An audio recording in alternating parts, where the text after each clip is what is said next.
अगर आपके आसपास या घर में बच्चों ने स्कूल जाना शुरू कर दिया तो ये खबर खास आपके लिए है। दरअसल गाजियाबाद और नोएडा के प्राइवेट स्कूल में बच्चों को कोरोना पॉजिटिव पाया गया और इसकी जानकारी जैसे ही सामने आई हड़कंप मच गया। स्कूल में कोरोना के बढ़ते संक्रमण के मामलों से अब दहशत भी बढ़ा है और इसी वजह से उन अभिभावकों की टेंशन बढ़ गई है जिनके बच्चों ने कुछ दिन पहले ही स्कूल जाना शुरू किया था।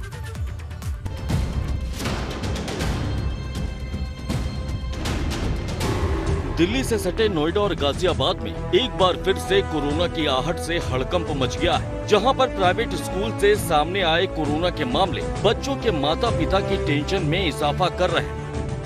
अगर आपके बच्चों ने भी स्कूल जाना शुरू कर दिया है तो खबर आपके लिए है। नोएडा के सेक्टर 40 में मौजूद प्राइवेट स्कूल में 13 छात्र और 3 टीचर्स की रिपोर्ट कोरोना पॉजिटिव मिलने पर दहशत फैल गई है। सवाल है, कहीं एक बार फिर कोरोना का तांडव तो नहीं दिखने वाला। दरअसल नोएडा के सेक्टर 40 में मौजूद खेतान पब्लिक स्कूल में 13 छात्र और 3 टीचर कोविड पॉजिटिव पाए गए, जिसके बाद नोएडा के दूसरे स्कूलों में भी हड़कंप मच गया। साथ ही गौतम बुद्ध नगर का स्वास्थ्य महकमा भी एक्शन मोड में आ गया। स्वास्थ्य विभाग को एक खत के जरिए इस बात की जानकारी मिली। स्वास्थ्य विभाग को खेतान स्कूल की तरफ से एक खत मिला। खत में छात्रों के कोविड पॉजिटिव होने की जानकारी मिली। 6वीं, 9वीं और 12वीं के छात्रों के कोविड पॉजिटिव होने की जानकारी दी गई। कुल 13 छात्र और 3 टीचरों के कोविड पॉजिटिव होने की जानकारी दी गई। इस जानकारी के सामने आने के बाद नोएडा के स्वास्थ्य महकमे में हड़कंप मच गया। वहीं सीएमओ का कहना है कि उन्हें डिटेल में कोविड पॉजिटिव छात्रों और टीचर की जानकारी नहीं मिली, जिसकी वजह से फिलहाल वो मामले की जांच करने के बाद ही इसकी पूरी जानकारी दे सकेंगे।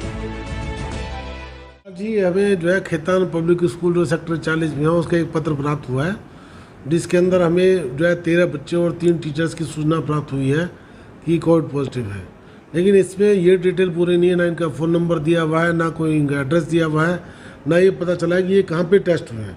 तो अभी इसके लिए मराठी टीम को भी हमने भेजा था, लेकिन ये सूचना मिल नहीं पाई अभी पूरी तरह से। कक्षा 6, 9, 12 इस तरह के हैं, छोटे बच्चे नहीं दिखाई दे रहे हैं इसमें, और 20 की क्लास के हैं, कुछ ही क्लास के बच्चे हैं। वहीं सीएमओ सुनील कुमार शर्मा ने बताया कि खेतान स्कूल ने अपने ऑफलाइन क्लासेस बंद कर दिए हैं और अब स्वास्थ्य विभाग की टीम मामले की जांच कर रही है। इस दौरान सीएमओ ने लोगों को कोरोना के खतरे के प्रति लापरवाही न बरतने की भी सलाह दी। इन्होंने स्कूल को बंद कर दिया है, स्कूल को बंद करके इसको ऑफलाइन कर दिया। वो लेटर भी इसी संबंध में मिल लिया था। पर मैं जनता से ज़रूर अपील करूँगा कि ये हमारे लिए एक जो है संकेत है कि हमें लापरवाह नहीं होना है, सबको मास्क पहनना है, 2 गज की दूरी बनानी है, वैक्सीनेशन कराना है, अपने हाथ को बार बार धोते रहना, यदि कोविड प्रोटोकॉल का पूरा पालन करना है, क्योंकि ये स्थिति और स्कूलों में या जहाँ भी भीड़ एकत्रित होगी वहाँ हो सकती है। नोएडा की तरह ही गाजियाबाद में भी 2 प्राइवेट स्कूलों में कोविड के केस सामने आने के बाद हड़कंप मच गया। ये मामले गाजियाबाद के इंदिरापुरम इलाके के 2 प्राइवेट स्कूलों में सामने आए। गाजियाबाद के इंदिरापुरम इलाके में मौजूद 2 प्राइवेट स्कूलों में कोविड के 5 मामले सामने आए। दरअसल कोविड पीड़ित बच्चे स्कूल नहीं आ रहे थे और जब स्कूल ने बच्चों के पेरेंट्स से संपर्क किया तो उन्हें जानकारी मिली कि उनके बच्चे कोविड का शिकार हो गए, जिसके बाद एहतियात के तौर पर स्कूलों को 3 दिन के लिए बंद कर दिया गया। गाजियाबाद सदर के एसडीएम विनय कुमार सिंह ने भी इस बात की जानकारी दी है। उन्होंने बताया कि डीआईओस को इसके लिए दिशा निर्देश भी जारी किए गए हैं ताकि स्कूलों को प्रॉपर सैनिटाइज किया जाए और बच्चों की सुरक्षा का खास ख्याल रखा जाए। कोविड का एक नया वेरिएंट जो विशेषज्ञ हैं वो बता रहे हैं, कोविड का एक नया वेरिएंट है जिससे संक्रमण बढ़ रहा है। तो गाजियाबाद के 2 स्कूलों में कोविड के संक्रमण की सूचना प्राप्त हुई है, जिस पर उन स्कूलों द्वारा स्वतः तथा डीआईओस गाजियाबाद द्वारा उनको आदेश दिया गया है कि जब तक व्यापक सैनिटाइजेशन और टेस्टिंग ना हो जाए बच्चों की, तब तक स्कूल बंद रहें। और हम आगे भी हमारा स्वास्थ्य विभाग जो है उस पर संक्रमण के एक निगाह बनाएगा। नोएडा और गाजियाबाद में स्कूल खुलने के बाद जिस तरह से कोविड के मामले सामने आए, उनसे तमाम अभिभावकों की टेंशन बढ़ गई। खासतौर से कोरोना का शिकार बच्चे बन रहे हैं, जिसके बाद प्रशासन भी एक्शन में आता दिख रहा है। ऐसे में आपको भी अपने बच्चों को स्कूल भेजने से पहले खास एहतियात बरतने की सख्त जरूरत है। Bureau report, ABP Ganga. बात करते हैं उत्तर प्रदेश विधान परिषद की 36 सीटों पर चुनाव में बीजेपी ने अपनी विजय यात्रा को बरकरार रखते हुए न सिर्फ एक बार फिर प्रचंड जीत दर्ज की, बल्कि 36 में से 33 सीटों पर रिकॉर्ड जीत दर्ज की। बल्कि सपा को शून्य पर समेट भी दिया। और आज आए विधान परिषद के इन नतीजों में 27 सीटों पर हुए चुनाव में बीजेपी के खाते में 24 सीटें आईं, जबकि 3 सीटों पर निर्दलीय प्रत्याशियों ने भाजपा को पटकनी दे दी। लेकिन ये नतीजे अखिलेश यादव के लिए बेहद निराशाजनक रहे, क्योंकि सपा को विधान परिषद की 36 सीट में से भी एक भी सीट पर जीत नसीब नहीं हुई।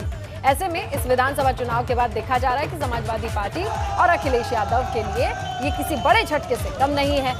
इसी जीत के बाद प्रधानमंत्री नरेंद्र मोदी ने ट्वीट करके बधाई दी और लिखा अपने ट्वीट में कि उत्तर प्रदेश विधान परिषद के चुनाव में सभी विजयी उम्मीदवारों को बहुत बहुत बधाई।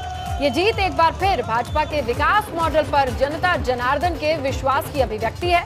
इसके साथ ही उन्होंने टैग किया है सीएम योगी आदित्यनाथ को और लिखते हैं कि सरकार के साथ ही पार्टी के संगठन से जुड़े सभी कार्यकर्ताओं को ढेर सारी शुभकामनाएं।